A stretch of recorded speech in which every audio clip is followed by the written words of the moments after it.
عزیز دوستوں نمسکار. عزیز دوستوں، P T I کے شہزاد اکبر لندن میں رہتے ہیں، اور عمران خان جب پرائم منسٹر بنا تھا تو اس کے جو عیاش دوست سارے تھے لندن میں جو اس کو ایک عرصے تک پالتے رہے، انہوں نے کافی فائدے اٹھائے، سب کچھ ہوا. پھر جب وقت آیا پی ٹی آئی پہ تو کچھ جو تھے وہ بھاگ گئے، اور جو نہیں بھاگ سکے ان کا آرمی نے سافٹ ویئر اپڈیٹ کیا، اور پھر وہ آرمی کے گن گانے لگے اور آرمی کے کہنے پہ چیزیں کرنے لگے. شہزاد اکبر لندن میں رہتے تھے پہلے بھی، اور واپس آ گئے لندن. وہ آرمی کی پولیں کھولتے تھے. جیسے ابھی لیبیا کی جو ڈیل تھی، جو میں نے آپ کو بتایا کہ لیبیا کے جو باغیوں کا گروپ ہے جس کو یونائٹڈ نیشنز اور دنیا کا کوئی کنٹری ریکگنائز نہیں کرتا، اس کو $4 ارب کا آرمی ہتھیار بیچ رہی تھی. اور آرمی چیف پاکستان کا بجائے اس کے کہ لیبیا کے کیپٹل ٹریپولی جاتا جہاں پہ انٹرنیشنلی ریکگنائز لیبیا کی سرکار ہے، وہ گئے بن غازی اور باغیوں کے سو کولڈ فیلڈ مارشل. کیونکہ فیلڈ مارشل آپ کو پتہ ہے کہ ان کنٹریز میں خود بن جاتے ہیں. جیسے یہ عاصم منیر بنا، وہاں پہ وہ بن گیا خلیفہ، اور ایجپٹ میں جنرل سیسے. اور بھی بڑا انٹرسٹنگ پہلو ہے کہ یہ لیبیا والی ڈیل ہوئی کیسے. لیبیا والی ڈیل کے اندر ہم آپ کو کل بھی ایک تصویر دکھا چکے ہیں، آج آپ کو دوبارہ دکھا رہے ہیں.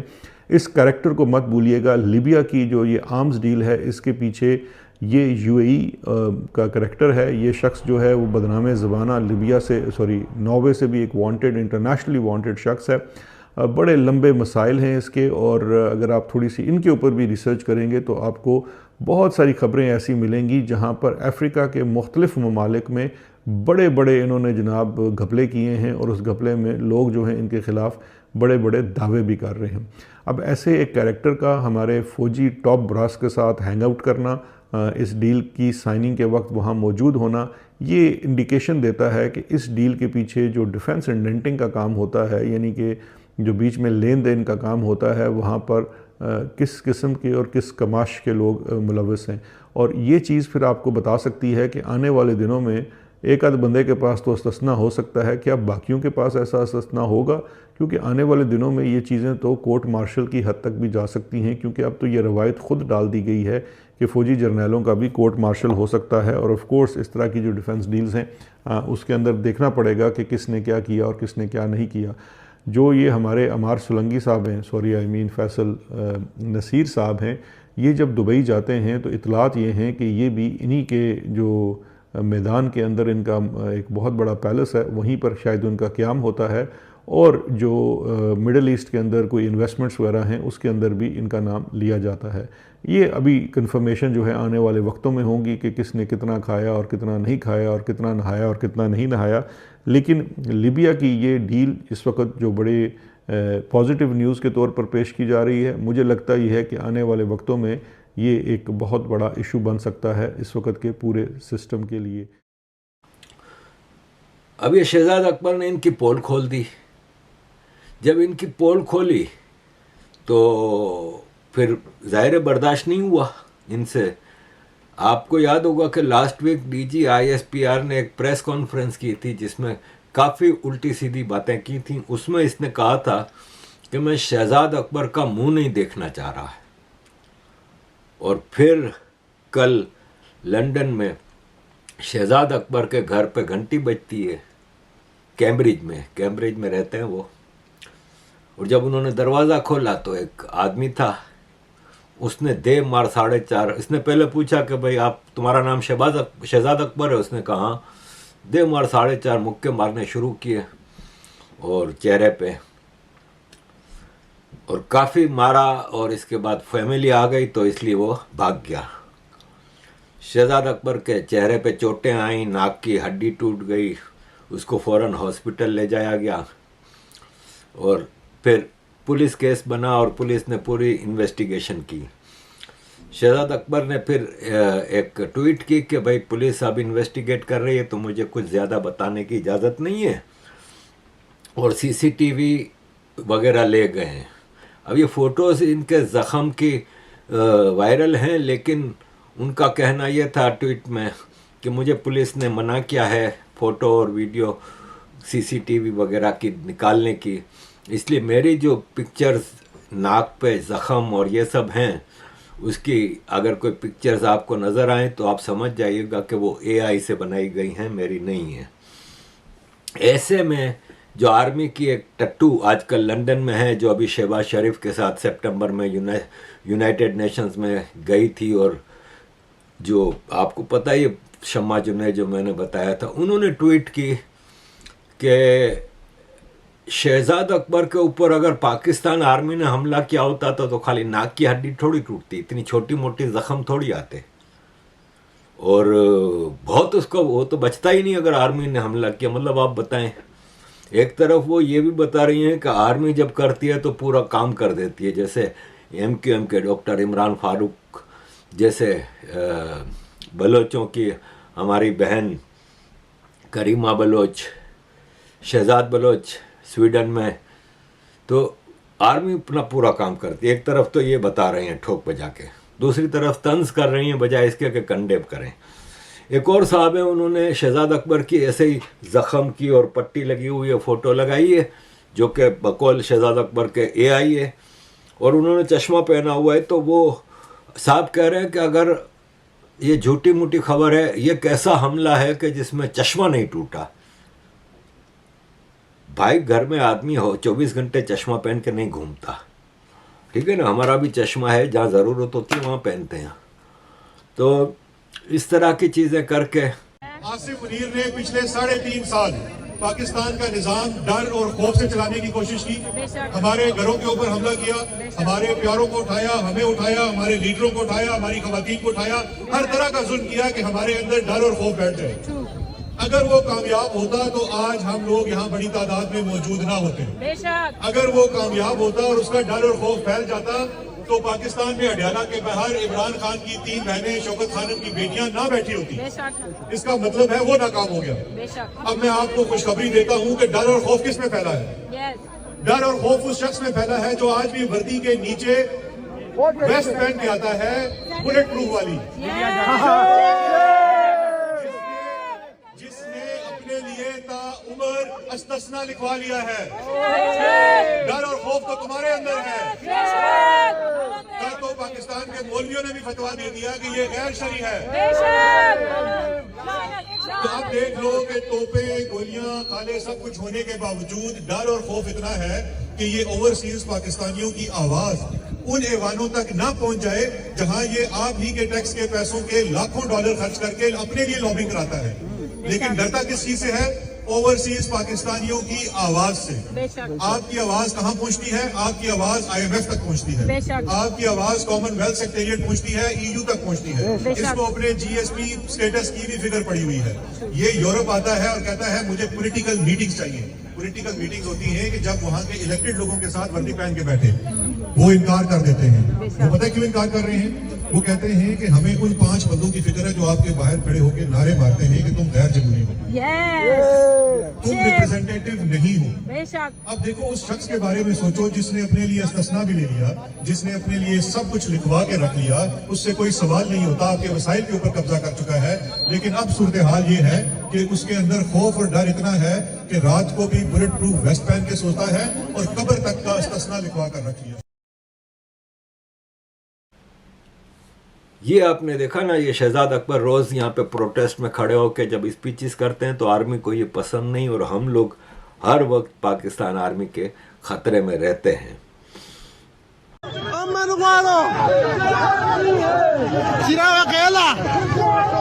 اس کے پیچھے وردی ہے جو دہشت گردی ہے، اس کے پیچھے وردی ہے، اس کے پیچھے وردی ہے۔